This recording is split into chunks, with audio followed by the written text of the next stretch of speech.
우리 옆 사람들에게 말씀하겠습니다. 메리 크리스마스. 시작. 메리 크리스마스. 집에서 온라인으로 예배 드리는 분들도 메리 크리스마스 다시 한번 더 하겠습니다. 시작. 메리 크리스마스. 사실 성탄절은 우리가 가장 기뻐해야 될 날입니다. 우리가 기뻐하지 않으니까 세상에서 더 기뻐합니다. 다시 우리가 그 기쁨을 되찾아야 됩니다. 성탄절은 누가 뭐래도 우리의 날입니다. 우리가 기뻐하고 우리가 감사하는 날이 성탄절 되어야 할 것입니다. 17세기 독일의 시인 앙겔리우스 실레시우스라는 분이 한 시를 적었습니다. 예수 그리스도 베들레헴에 태어나심에 천수백 번을 헤아리건만 내 자신의 마음 안에 나시지 아니하시면 그 영혼은 아직 버림받은 채로니라. 십자가만이 내게 구원을 주리니 골고다 언덕의 십자가가 내 마음에 세워지지 않으면 내 영혼은 영원히 이뤄진 것이니라. 이런 말을 했습니다. 쉽게 말씀드리면 이겁니다. 주님이 내 안에 태어나야지만 진짜 성탄절이라는 겁니다. 주님의 십자가가 내 안에 세워져야지만 진정으로 우리들에게 놀라운 은혜가 있다라는 사실을 말씀을 하고 있는 것입니다. 이 시는 예수님의 탄생, 예수님의 죽으심에 대해서, 즉 예수님의 일평생에 대해서 말씀을 하고 있는 내용입니다. 특별히 우리는 예수님의 탄생과 예수님의 십자가에 대해서 우리 성도들이 어떻게 그것을 받아들여야 할 것인가, 이것은 대단히 중요한 문제입니다. 마태복음 2장 2절 말씀을 보게 되면 이제 동방 박사들이 묻습니다. 유대인의 왕으로 나신 이가 어디 계시냐? 우리가 동방에서 그의 별을 보고 그에게 경배하러 왔노라 하니, 이렇게 질문을 하고 있습니다. 동방 박사가 와서 예루살렘에 와서 그렇게 말하니까 소동이 일어났습니다. 뭐야? 메시아가 태어났다고? 하는 소문이 이제 헤롯 왕에게까지 전달되게 됩니다. 헤롯 왕이 대제사장들과 수많은 서기관들을 한자리에 불러 모아놓고 이제 질문을 하게 됩니다. 그랬더니 마태복음 2장 6절 말씀에서 헤롯의 질문을 들은 대제사장과 서기관들이 바로 즉시 대답합니다. 유대 땅 베들레헴입니다. 이런 말을 하게 됩니다. 그러면서 베들레헴에서 한 다스리는 자가 나와서 내 백성 이스라엘의 목자가 되리라, 이렇게 대답을 해주게 됩니다. 여러분, 예수님의 탄생은 기독교의 핵심입니다. 이것은 대단히 중요한 문제인데요, 여러분, 예수님께서 육체를 입으시고 이 땅에 오신 것에 대해서 여러 가지로 말할 수 있습니다. 생소한 말이지만 성육신, 캐노니스, 이런 말들이 있습니다. 여러분, 이 성육신이라는 말은요, 어떤 의미를 가지고 있는 말입니까? 예수님은 만국의 왕이십니다. 온 우주를 다스리시는 대주제의 하나님이십니다. 그런데 그런 예수님께서 종의 형체를 입으시고, 즉 인간의 몸을 입으시고 이 땅에 오신 것이 바로 성육신, 인카네이션이라고 말을 합니다. 예수님은 내려오지 않으셔도 됐습니다. 하나님 보좌 우편에 앉아 계셔도 됩니다. 그런데 어떻습니까? 스스로 자진해서 이 땅에 내려오셨다는 사실입니다.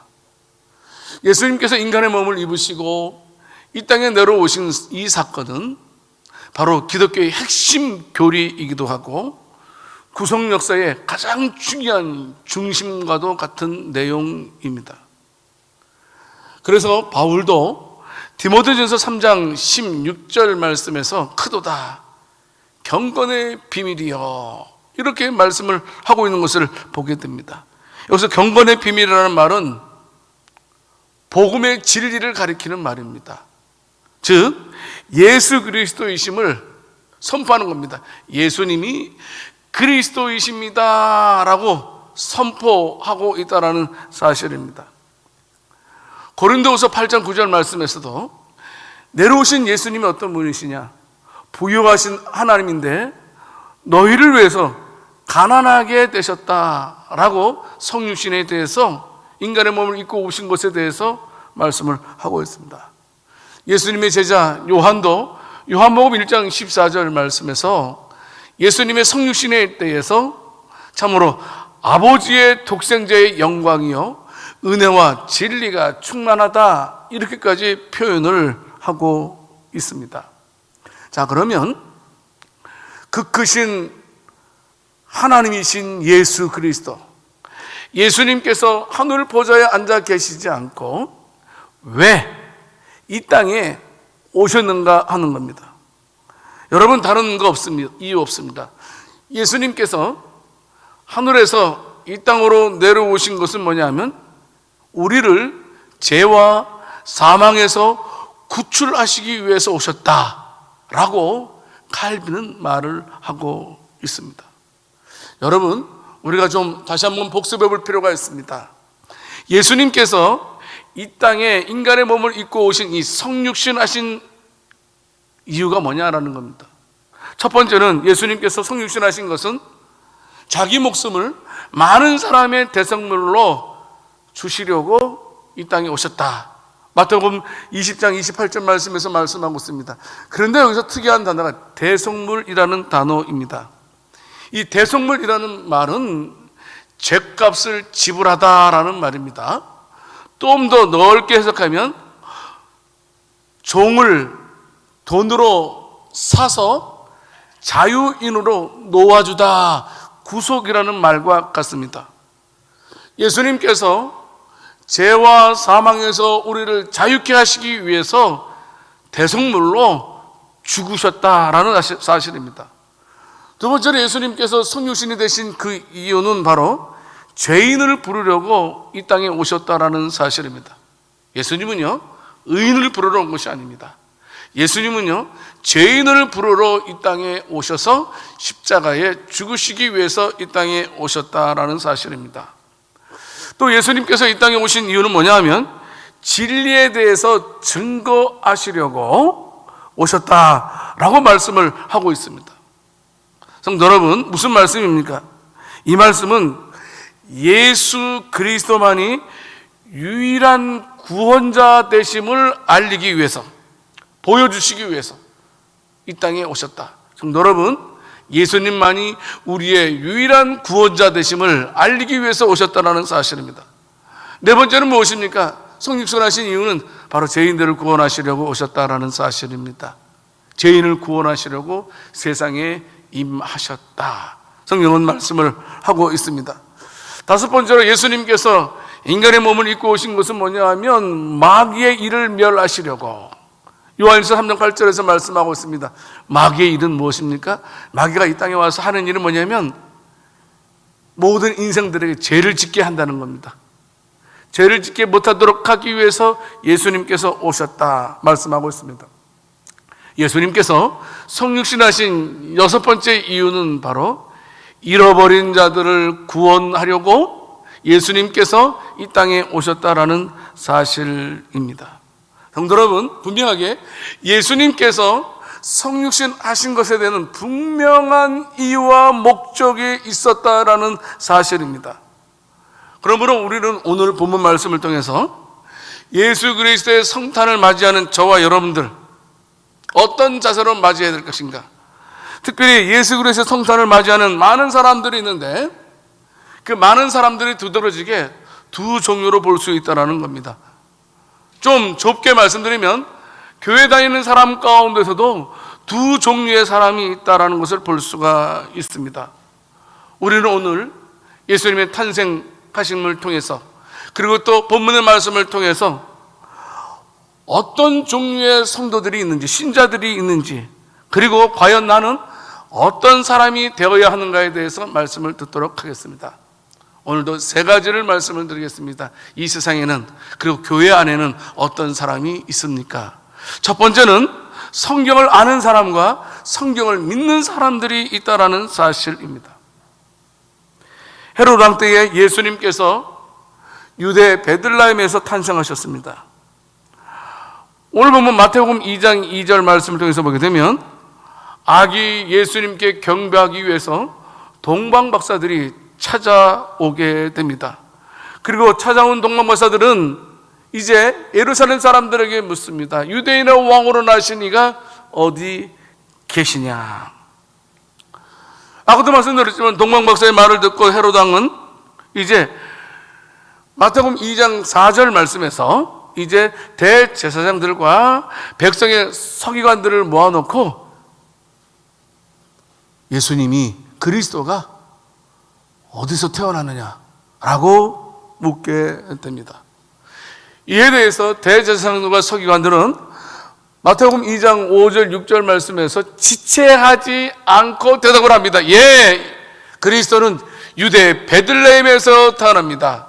유대 베들레헴에서 한 다스리는 자가 나와서 내 백성 이스라엘의 목자가 되리라 하셨음입니다 라고 대제사장과 서기관들이 헤롯 왕에게 이야기를 하게 됩니다. 자, 우리는요, 이 동방박사가 한 말과 그리고 대제사장과 서기관들이 대답한 말을 통해서 우리가 생각할 것이 있습니다. 동방박사들은 무엇을 물었습니까? 유대인의 왕으로 나신 이가 어디 계시냐라고 물었습니다. 그리고 또 대제사장은 뭐라고 대답합니까? 헤롯에게 이르되 베들레헴이옵니다 라고 말합니다. 그런데요, 여기서 알 수 있는 것은 대제사장과 서기관들의 말은요, 성경을 지식적으로 알기만 하는 사람들의 말이라는 사실입니다. 동방박사들의 말은 성경을 하나님의 말씀으로 믿는 사람들의 말이었다라는 사실입니다. 여러분, 이것이 대단히 중요합니다. 다시 말하면 대제사장과 서기관들은 성경에 대해서, 율법에 대해서 탁월한 자들입니다. 그런데 놀라운 것은 그들이 율법에 대해서 탁월했지만 그 율법을 믿지 않았다는 겁니다. 반면에 동방에서 온 동방 박사들은 어떻습니까? 그들은 성경에 대해서, 율법에 대해서 그렇게 탁월하지 않습니다. 하지만 중요한 것은 그들이 율법을 하나님의 말씀으로 그리고 진리로 믿었던 사람들이었다는 겁니다. 다시 볼까요? 어떤 사람은 율법을, 성경을 아는 사람이고 어떤 사람은 성경을 믿는 사람이었다라는 사실입니다. 여러분, 대제사장이 누구입니까? 서기관들이 누구입니까? 율법 선생들입니다. 지도자 중에 지도자들입니다. 여러분, 동방박사는 누구입니까? 그들은 성경에 대해서, 율법에 대해서 전문적으로 연구하는 사람들이 아닙니다. 보면 그분들에 대해서 뭐라고 말하냐면 그냥 천문학자들일 거다라고만 예측을 하게 됩니다. 여러분, 여기에서요, 우리들에게 중요한 질문을 한번 던져야 됩니다. 그것이 뭐냐면, 나는 성경을 어떻게 보느냐는 겁니다. 그리고 나는 성경을 어떻게 대하고 있는가에 대한 질문을 해봐야 된다는 겁니다. 여러분, 우리는 어떻습니까? 성경을 어떤 마음으로 대하느냐? 먼저 우리가 성경에 대해서 간략하게 알아볼 필요가 있습니다. 하나님께서 우리에게 성경을 주셨는데 성경은 영생의 책입니다. 요한복음 5장 39절 말씀에서 참으로 우리에게 영생을 가르쳐 준다라고 말씀하고 있습니다. 두 번째는 성경은 우리들에게 이신득이를 가르쳐 주는 책입니다. 여러분, 이신득이가 무엇입니까? 믿음으로 말미암아 의롭게 된다라는 사실을 가르쳐 주는 것이 바로 성경입니다. 세 번째로 성경은 여러분, 우리에게 위로와 소망을 주는 책이라고 로마서 15장 4절에서 말씀을 하고 있습니다. 네 번째는 성경은 참으로 구원을 이르게 하는 진리의 책이다 라고 디모데후서 3장 15절 말씀에서 말씀을 하고 있습니다. 뿐만 아니라 다섯 번째로 성경은 우리들에게 영적인 유익을 주는 교과서다라고 성경은 말하고 있습니다. 모든 성경은 하나님의 감동으로 된 것으로 교훈과 책망과 바르게 함과 의로 교육하기에 유익하니, 이렇게 성경은 말씀을 하고 있다는 겁니다. 여러분, 이 대제사장과 선지자들은 이 성경에 대해서 다 알고 있었습니다. 말씀드린 대로 성경은 영생의 책입니다. 구원의 책입니다. 위로와 소망을 주는 책입니다. 우리에게 영적인 유익을 주는 책입니다. 여러분, 그런데 그런 사실에 대해서 대제사장과 서기관들은 그 사실을 알고 있었다라는 사실입니다. 그런데 놀라운 것은 알고는 있었지만 믿지 않았다는 겁니다. 이게 두려운 겁니다. 여러분, 대제사장과 서기관들이 얼마나 많은 사람들을 가르쳤습니까? 하다못해 헤롯 왕에게까지 예수님의 탄생에 대해서, 장소에 대해서 알려주기까지 하지 않습니까? 가르치는 일에 열심히 했지만 정작 그들은 자신들이 가르친 것에 대해서 믿지 않았다라는 사실입니다. 한마디로 말하면 그들이 성경에 대한 개념은 지식적으로만 알고 있었다라는 사실입니다. 실로 어리석은 자들이었습니다. 그러나 동방박사들은 어땠습니까? 그들은 성경의 율법의 전문가가 아니었습니다.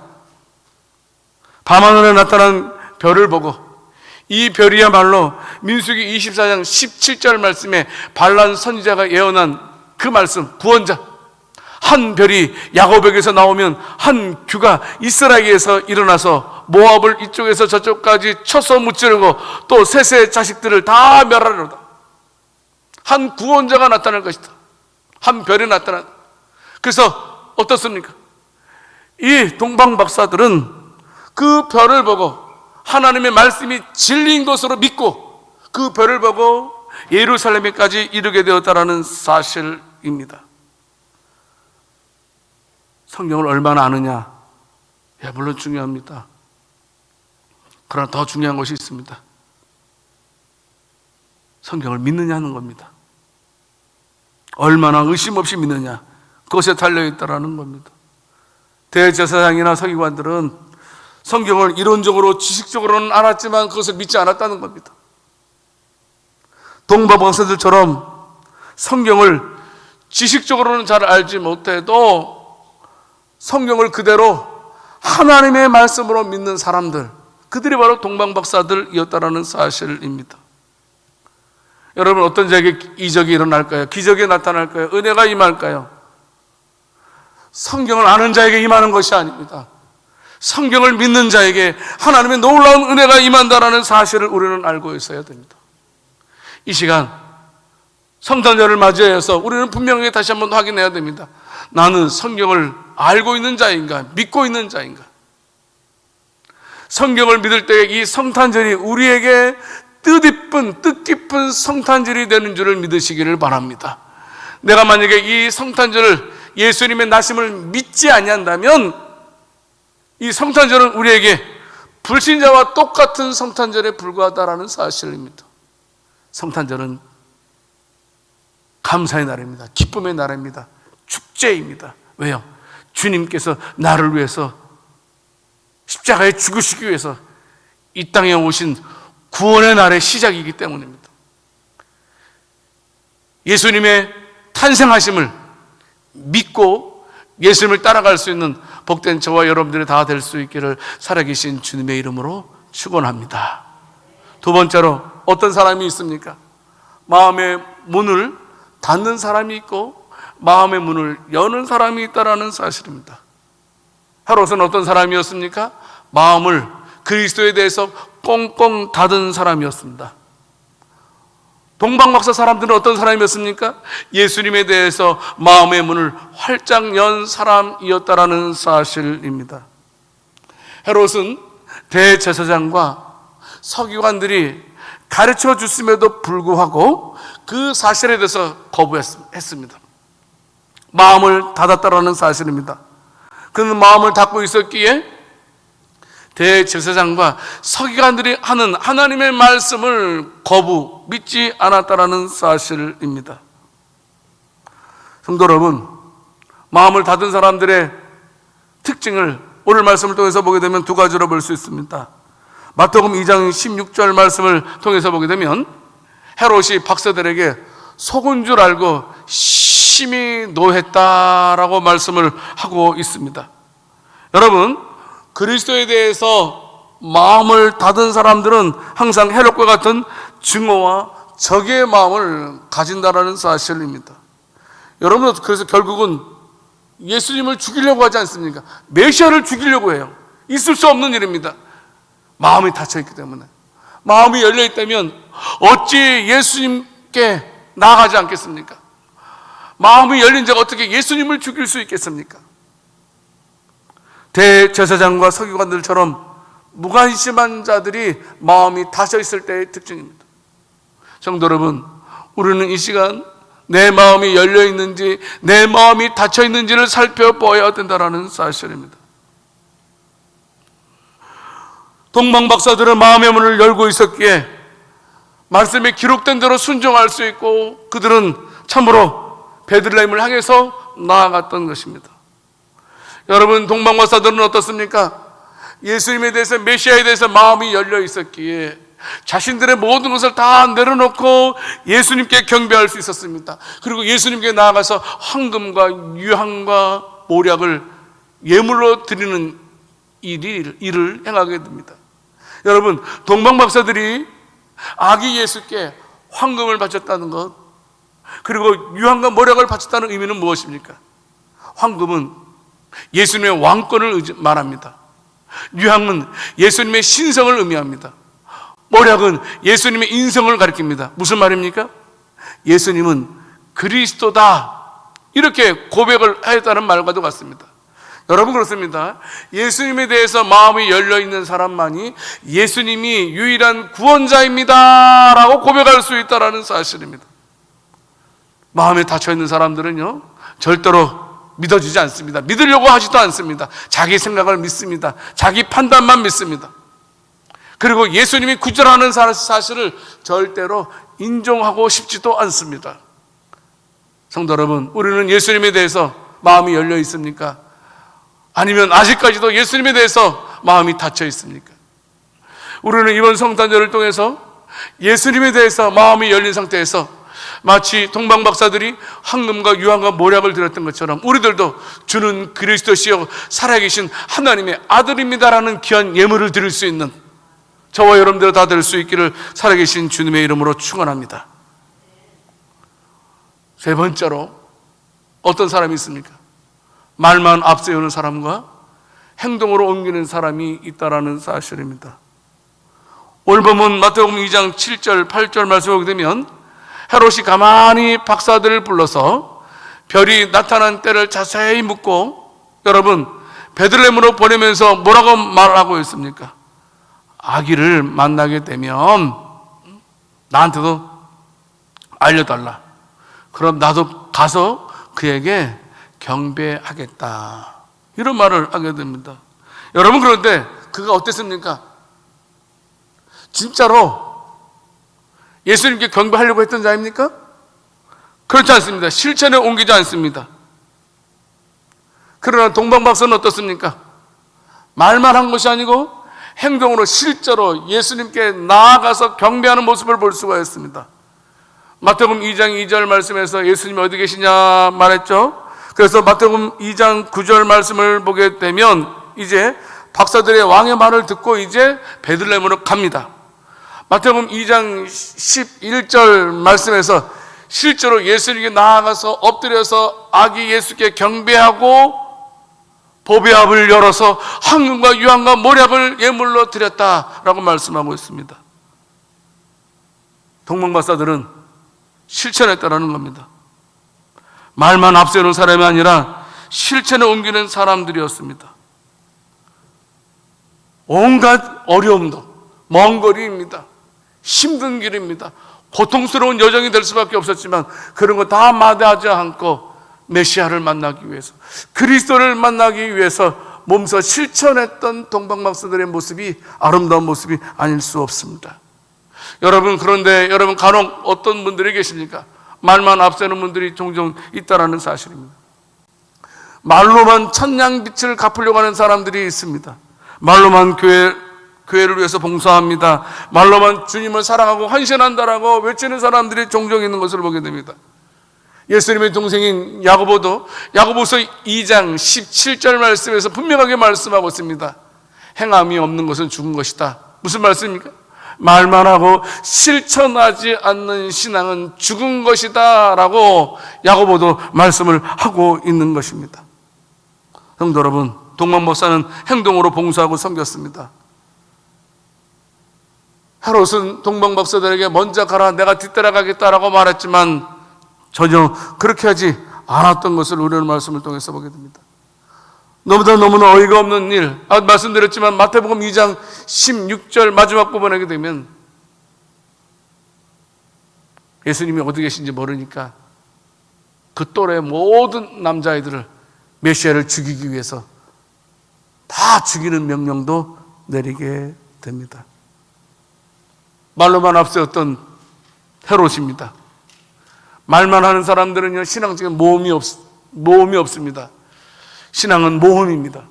신앙은 야석이 있어야 됩니다. 믿고 앞으로 걸어갈 수 있는 그런 모습이 우리들에게 있어야 된다는 사실입니다.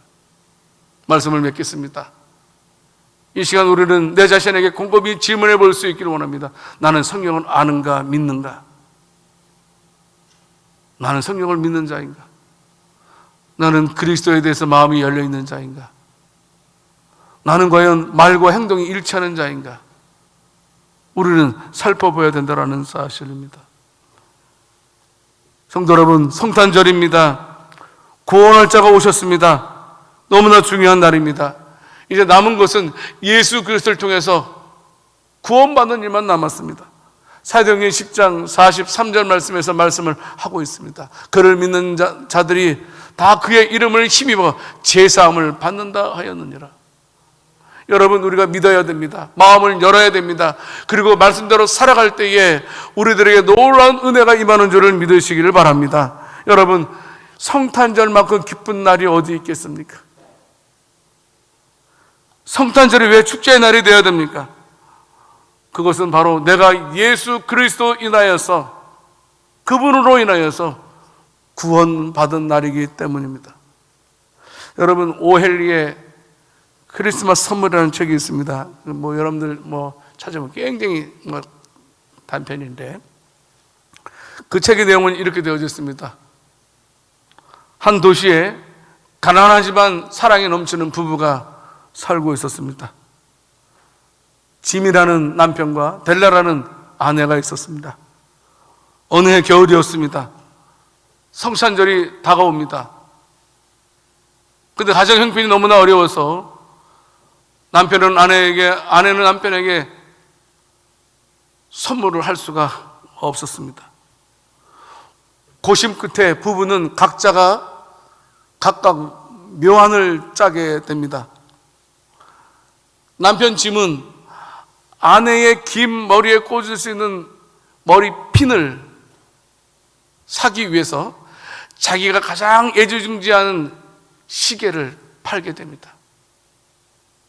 아내는 지금 남편이 시계를 판 줄 모르고 우리 남편이 애지중지하는 그 시계에 새로운 시계줄을 사주기 위해서 머리카락을 이제 컷하게 됩니다. 이제 그들은 기쁜 마음으로 선물을 사들고 각자 집으로 돌아오게 됩니다. 그런데 이게 웬일입니까? 서로를 보는 순간 눈물이 핑 돌 수밖에 없었습니다. 남편 짐은 아내를 주려고 시계를 팔았고, 그래서 그걸 가지고 머리핀을 들고 있었지만 아내의 머리카락은 이미 잘라 있었습니다. 꽂을 수가 없었습니다. 아내 델라는 남편을 위해서 이제 머리카락을 잘랐습니다. 그래서 시계줄을 쌌습니다. 근데 와보니까 남편이 찰 시계가 없는 것을 보게 되었습니다. 그러나 그들은 행복했습니다. 왜냐하면 서로의 사랑을 확인했기 때문입니다. 서로 부둥켜 안고 한동안 눈물을 흘렸다는 감동적인 이야기가 오헨리의 크리스마스 선물입니다. 여러분, 우리에게 이것은 많은 것을 시사해 주고 있습니다. 멋진 선물이 필요하면 무엇이 필요합니까? 돈입니까? 예, 돈이 있어야 됩니다. 돈이 있어야지만 선물을 살 수 있기 때문입니다. 그렇지만 돈보다 더 중요한 것이 있습니다. 무엇입니까? 그것은 사랑하는 마음입니다. 우리는 성탄절을 맞이해서 어떤 자세로 우리가 나와야 됩니까? 우리가 주님께 예물을 드려야 되는데 어떤 예물이 가장 값진 예물이라고 생각됩니까? 바로 그것은 주님을 사랑하는 마음입니다. 주님께서 나를 위해서 십자가에 죽으신 것에 대해서 감사하는 마음, 주는 그리스도시요 살아계신 하나님의 아들이십니다라고 고백하는 이 믿음, 이 믿음이 하나님께 가장 귀한 선물이 될 수 있다는 사실입니다. 성도 여러분, 우리는 이번 25일 날이 성탄 축하 예배를 드리게 됩니다. 우리는 성탄 축하 예배를 드릴 때 저와 여러분들은 아무런 생각 없이 불신자들이 그렇게 즐기고 있는 것처럼, 좋아하는 것처럼 그렇게 시간을 보내는 것이 아니고 예수님만이 나의 영원한 구원자이십니다. 유일한 구원자이십니다. 그분이 나를 위해서 십자가에 죽으시고 부활하시고 승천하시고 재림하실 것을 믿습니다. 나의 영원한 유일한 구원자는 예수님밖에 없다라는 사실을, 그 마음을 하나님께 선물로 드릴 수 있는 복된 저와 여러분들이 다 될 수 있기를 살아계신 주님의 이름으로 축원합니다. 하나님 아버지, 예수님은 유일한 우리의 구원자이심을 찬양합니다. 하나님 아버지, 우리가 예수님을 알고 있는 것이 아니고 우리 모든 자들은 예수님을 구주로 믿는 자들 되게 해 주시옵소서.